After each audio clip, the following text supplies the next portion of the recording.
मजबूर होकर के माननीय मुख्यमंत्री के घर के ऊपर भी धरना देना पड़ेगा।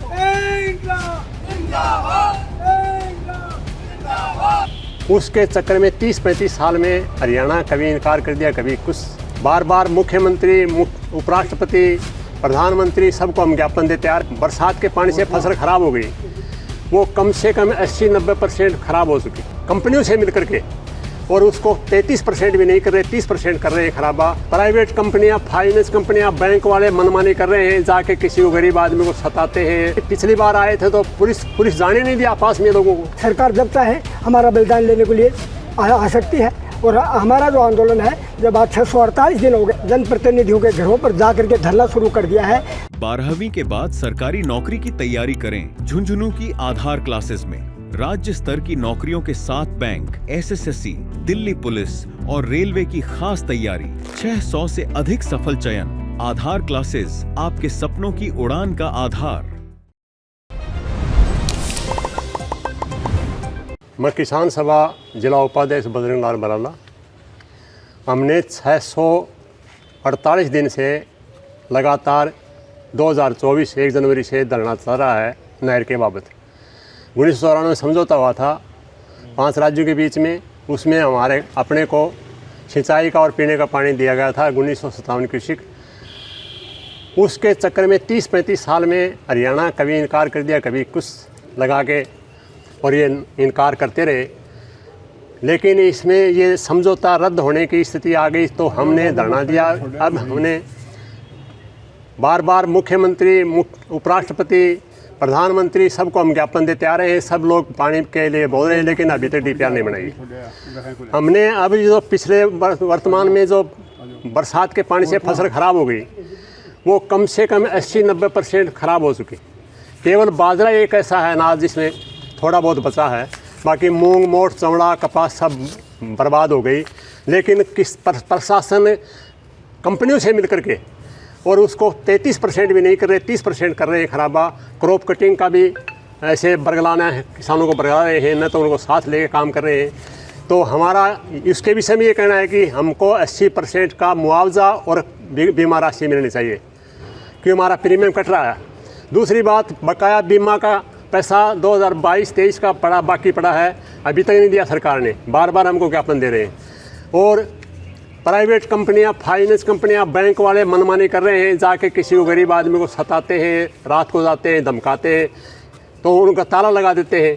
तो ये हम इसके लिए भी इसका विरोध कर रहे हैं। हमारा इस तरह से 10 सूत्री मांग है।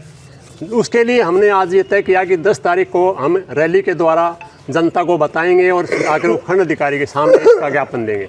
तो आज उपखंड अधिकारी तो मौजूद नहीं, क्योंकि कल वो मुख्यमंत्री आ रहे हैं, और लेकिन तहसीलदार साहब जी आ गए हैं, उनको हम ज्ञापन देंगे थोड़ी देर में। कल मुख्यमंत्री भजनलाल मंडरेला आ रहे हैं। हाँ, उनके समक्ष भी आपको मांग रखनी चाहिए। बिल्कुल, हम भी ज्ञापन देंगे उसको भी। कल 11-12 बजे वो पहुँचेंगे ना, तो हम ज्ञापन देंगे इस मामले में। क्या लगता है, कोई सौगात दे के जाएंगे या फिर ऐसे आ रहे हैं? सौगात का हमें तो अंदाज़ा है नहीं, क्योंकि पिछली बार आए थे तो पुलिस जाने नहीं दिया पास में लोगों को। एक तरह का ऐसा माहौल किया कि एक राजनीतिक स्टंट पैदा कर दिया, नहीं कि कुछ काम किया। करोड़ों रुपए खर्च कर जाते हैं, बोल के चले जाते हैं, कुछ करते कुछ नहीं है। हम तो ये सोचते हैं कि धरातल पर कोई कार्यान्विति होती है, काम शुरू होता है, तो उसको मानते हैं। ऐसे तो इस पिछले केंद्र सरकार, राज्य सरकार, हरियाणा सरकार बोलती आ रही है, मैं ये कर दें, कर किया कुछ नहीं है। बजरंग लाल बराला, जिला उपाध्यक्ष, किसान सभा। मैं राजेंद्र सिंह, चिड़ाव तहसील किसान सभा अध्यक्ष।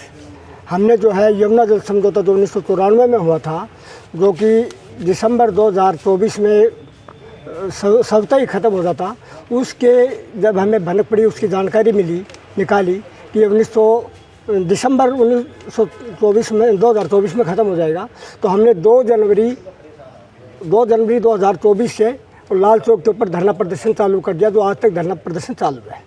और दिन प्रतिदिन उसमें बढ़ोतरी हो रही है, लोगों का जुड़ाव हो रहा है। हमने जितने भी अपने जनप्रतिनिधि हैं, जनप्रतिनिधियों के घरों पर जा करके धरना शुरू कर दिया है। हमने जब हमारे महामहिम राष्ट्रपति जगदीप धनखड़ थे तो उनके गांव में भी गए। ये बात अलग है कि पुलिस ने हमको उनके गाँव में नहीं घुसने दिया, चारों तरफ से ब्रेकेट्स कर दिए गए। उनके बाद में हमने राजेंद्र भाम्बू के गाँव अलीपुर मालीगाँव में भी धरना दिया। उनके बाद में हमारे सांसद विजेंद्र ओड़ा के गांव में भी हमने धरना दिया, प्रदर्शन किया। अब जो है अगला कदम जो है हमारा 16 अक्टूबर को वो जाखड़ में है।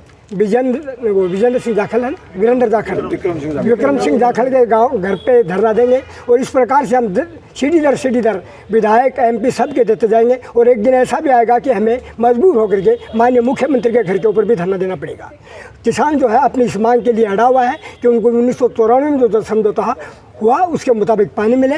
और हमारा जो आंदोलन है, जब आज 648 दिन हो गए हैं तो हम लोग बैठने वाले नहीं हैं। इसके लिए हमारा संघर्ष जारी रहेगा। हमें कितना भी बड़ा कुर्बानी देनी पड़े, बलिदान देना पड़े, हम उसके लिए तैयार हैं। सरकार जब चाहे हमारा बलिदान लेने के लिए आ सकती है, हम उनके लिए तैयार हैं। इंकलाब जिंदाबाद। मैं बुहाना तहसील संयोजक रणधीर सिंह ओड़ा। मैं ये बताना चाहता हूँ कि यहाँ पर एक समस्या और है। 765 kV जो लाइन जा रही है, किसानों को इसका मुआवजा नहीं मिल रहा। बार बार कहने के बाद में भी मुआवजा नहीं दे रहे हैं। लोगों को बरगला कर एक साइड में कर रहे हैं, अपना काम पूरा कर रहे हैं। हम ये कहते हैं कि जब तक मुआवजा नहीं मिलेगा, अब की बार इसके आगे लाइन नहीं खींच जाएगी। चाहे जो मर्जी हो, पहले मुआवजा दो, उसके बाद में खेत में घुसो। इसके अलावा एक स्मार्ट मीटर योजना चलाई जा रही है, जो स्मार्ट मीटर न हो करके लूट योजना है। इसमें खूब लूटा जा रहा है किसानों को। और जगह जगह सरकारी कर्मचारियों के घर पर स्मार्ट मीटर लगा भी दिए गए हैं। लेकिन जनता ये आह्वान करती है कि किसी भी सूरत में स्मार्ट मीटर नहीं लगने दिया जाएगा। जय हिंद, जय भारत।